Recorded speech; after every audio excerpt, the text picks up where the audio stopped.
मंगल का प्रदोष निकाल कर रख लो कि मंगल का प्रदोष इस दिन पड़ रहा है, मंगल की त्रयोदशी तिथि पड़ रही है, प्रदोष व्रत मंगलवार का पड़ रहा है।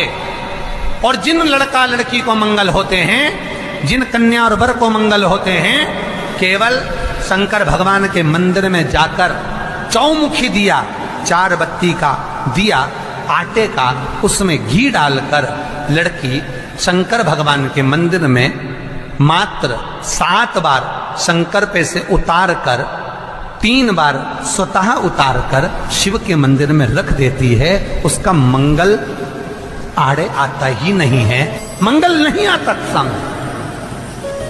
मंगल प्रदोष व्रत का इतना महत्व है महाराज। जब जिस महीने में जो प्रदोष पड़ा करे, जब प्रदोष पड़े, बन सके 1 बेलपत्र, बन सके 5 बेलपत्र, शमीम पत्र, हरे मुंह,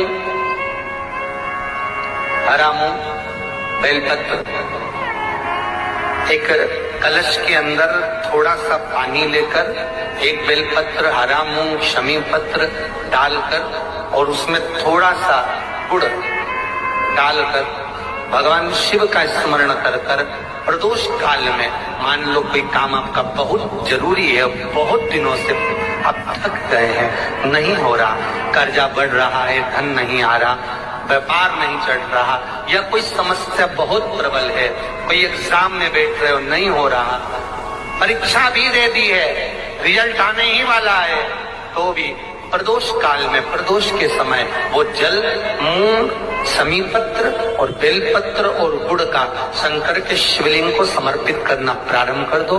2 या 3 प्रदोष करोगे, बाबा आपकी मनोकामना शीघ्र पूर्ण कर देगा।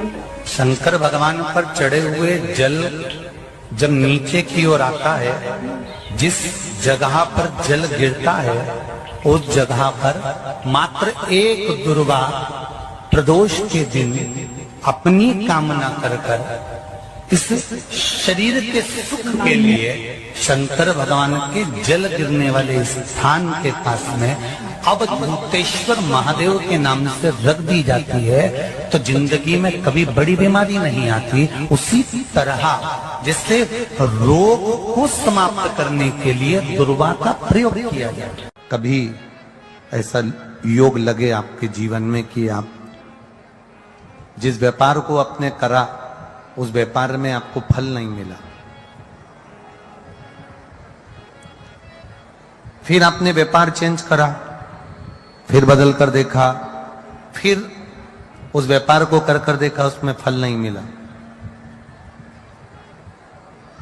फिर आपने वापिस व्यापार को बदलने का विचार किया, तो हमारा निवेदन रहेगा उस व्यापार को बदलने से पहले एक काम जरूर कर कर देखो। 3 स्थान पर बेलपत्र को चढ़ाकर देखिएगा।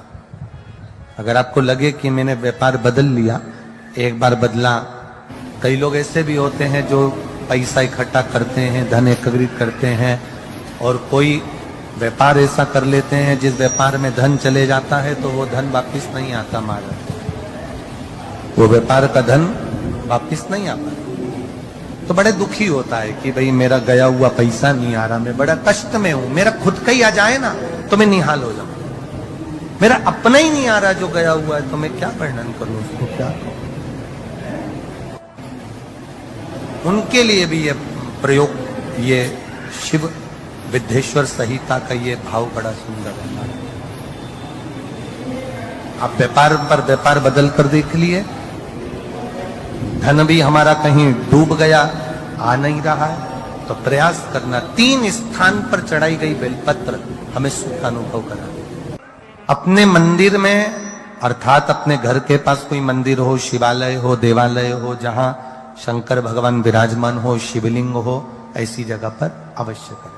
हमें कहीं दूर जाकर ये प्रयोग नहीं करना है, अपने शिवालय, अपने जो घर के आसपास में शिवालय हो वो। 1 बेलपत्र अशोक सुंदरी वाली जगह। अब उसको अशोक सुंदरी की जगह पर भी चढ़ाने का तरीका क्या है?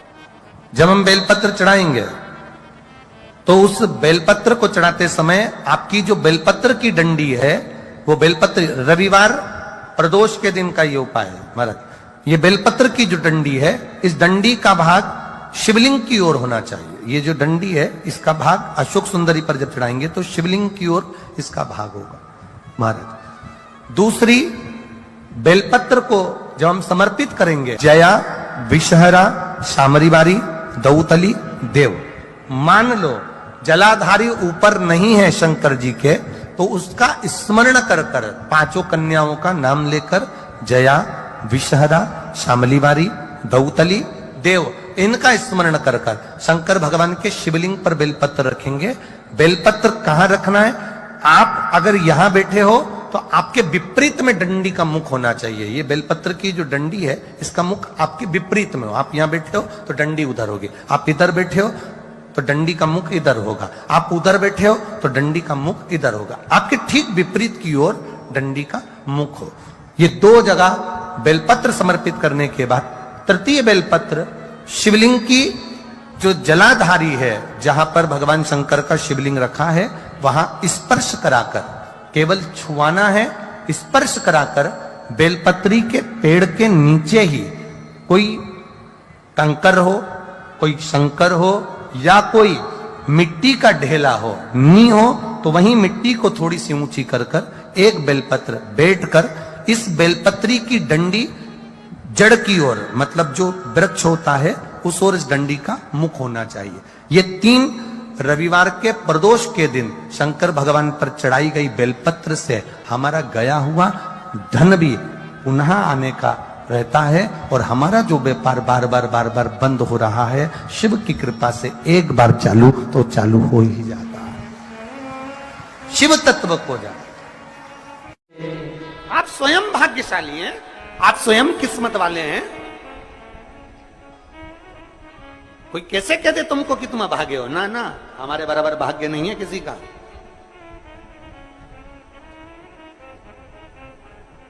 तुम्हारी ग्रह खराब है,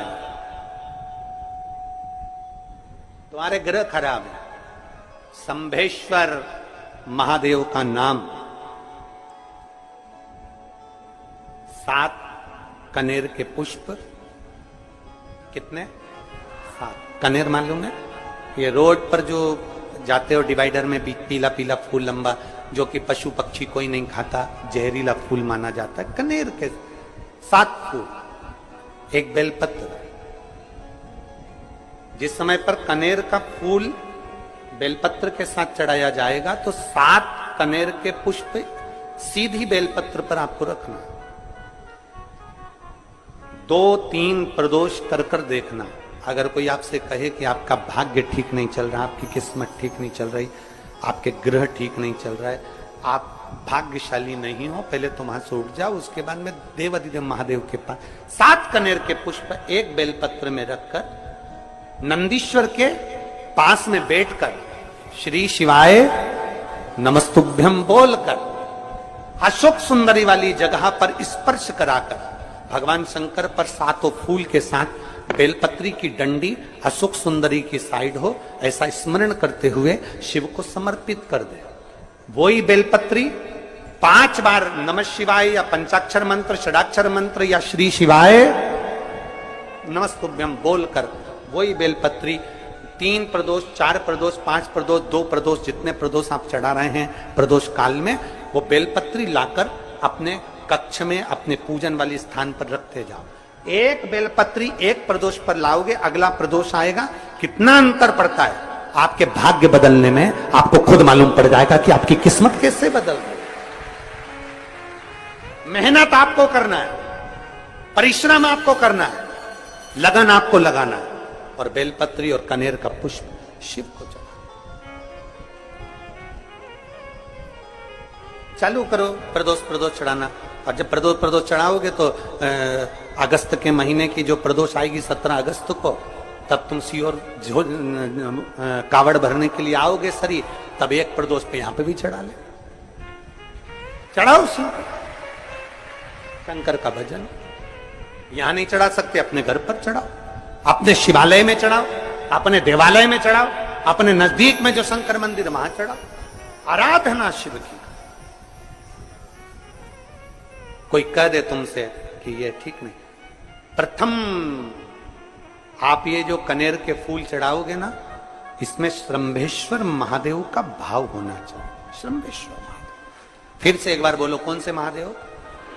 श्रंभेश्वर। और फिर एक निवेदन, मान लो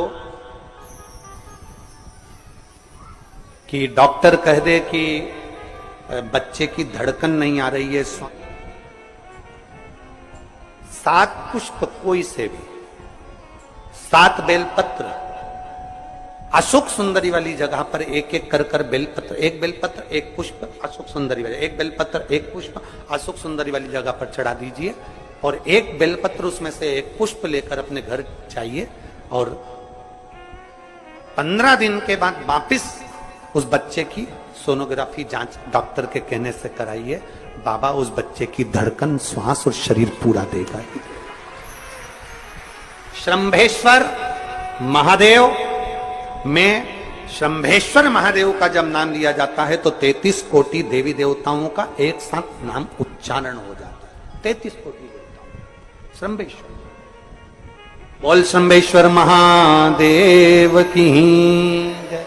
श्रंभेश्वर भगवान का स्मरण किया है। आगे वर्णन आया है भगवान के सुंदर आनंदमय स्वरूप का। जब भगवान देवाधिदेव महादेव आनंद में विराजमान थे, देवता और राक्षसों ने मिलकर मंथन किया। मंथन में विष निकला जो देवाधिदेव महादेव के पास पहुंचा। शिवजी ने विष को धारण करा, क्योंकि घर का जो बड़ा होता है, घर का जो बुजुर्ग होता है, उसको बहुत सहना पड़ता है, बहुत सहना पड़ता है। घर का जो बुजुर्ग है, घर का जो बड़ा है, उसको सहना पड़े। जैसे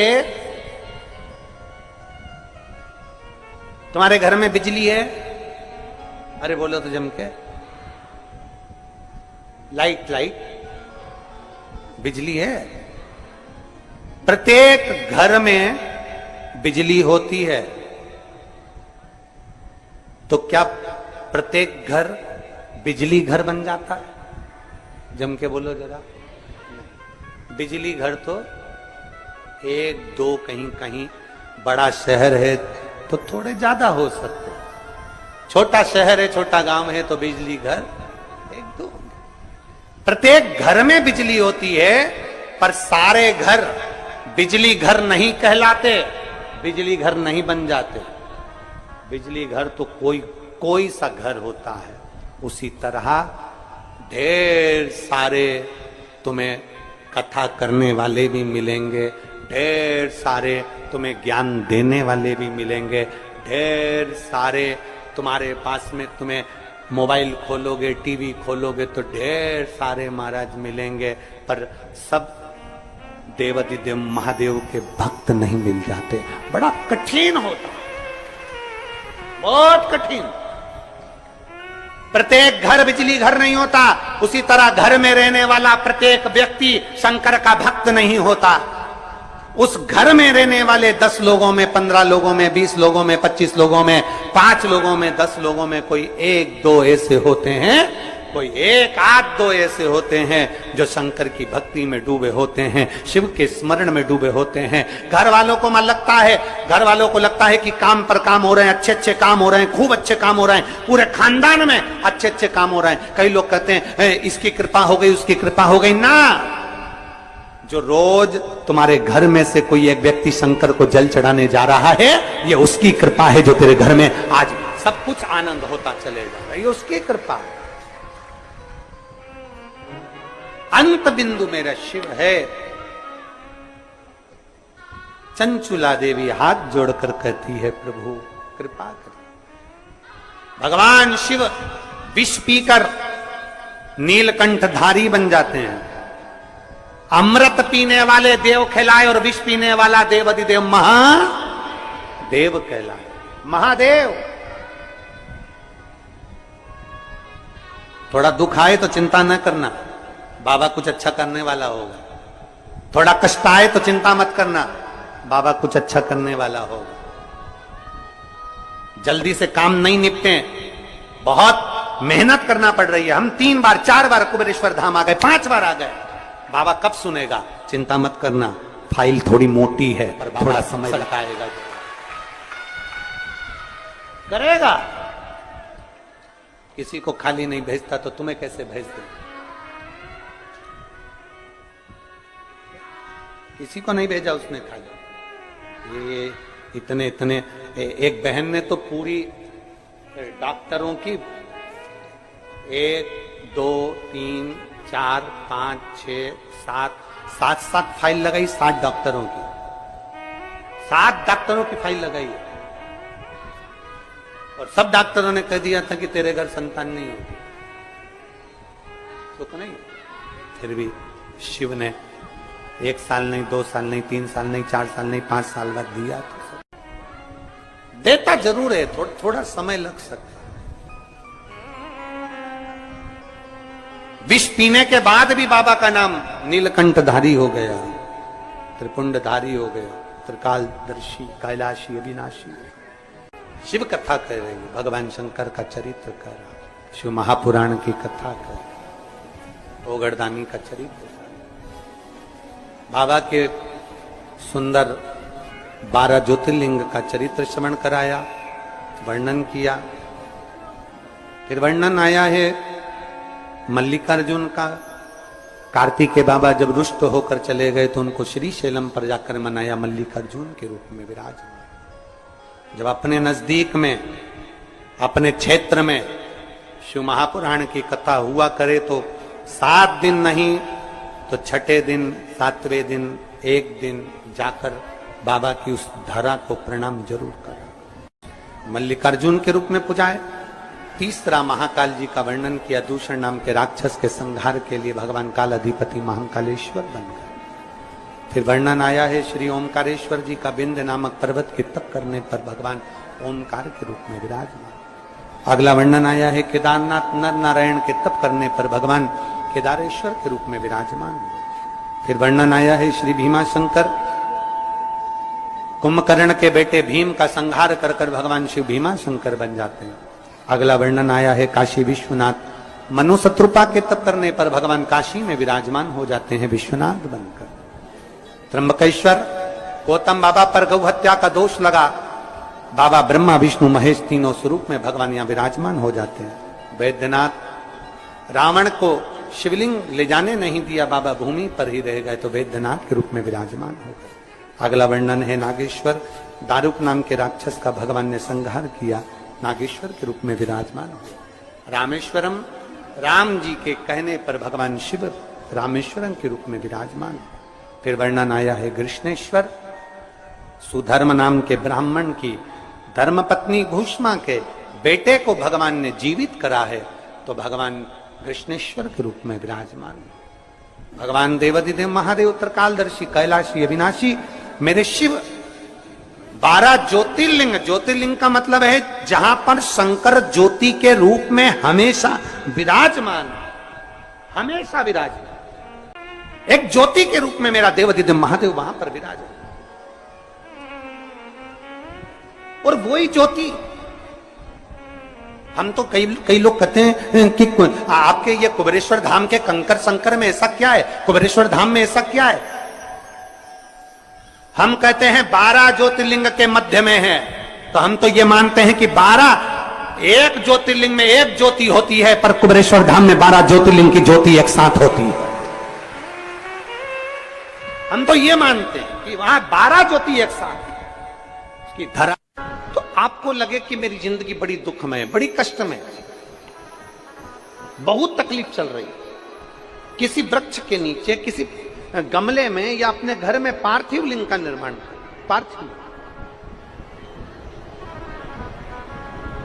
और पार्थिव लिंग का निर्माण कर 5 बेलपत्र शंकर भगवान पर उनकी 5 लड़कियों का नाम लेकर समर्पित करें। जया, विषहरा, श्यामलीबारी, दौतली, देव, 5 बेटियों का नाम लेकर 5 बेलपत्र समर्पित कर कर हाथ में 2 लोटा जल लेकर शिवजी पर एक साथ धीरे धीरे धार लगाइए और एक घी का दीपक लगाकर प्रार्थना कर कर 5 बेलपत्र उठाकर अपने घर में लेकर आ जाइए। 2.5 महीने, ज्यादा से ज्यादा हम बोल रहे हैं 2.5 महीने, पर विश्वास करता है कि 15 दिन में वो दुख मिटेगा ही। श्री शिवाय नमस्तुभ्यं, हरे महादेव।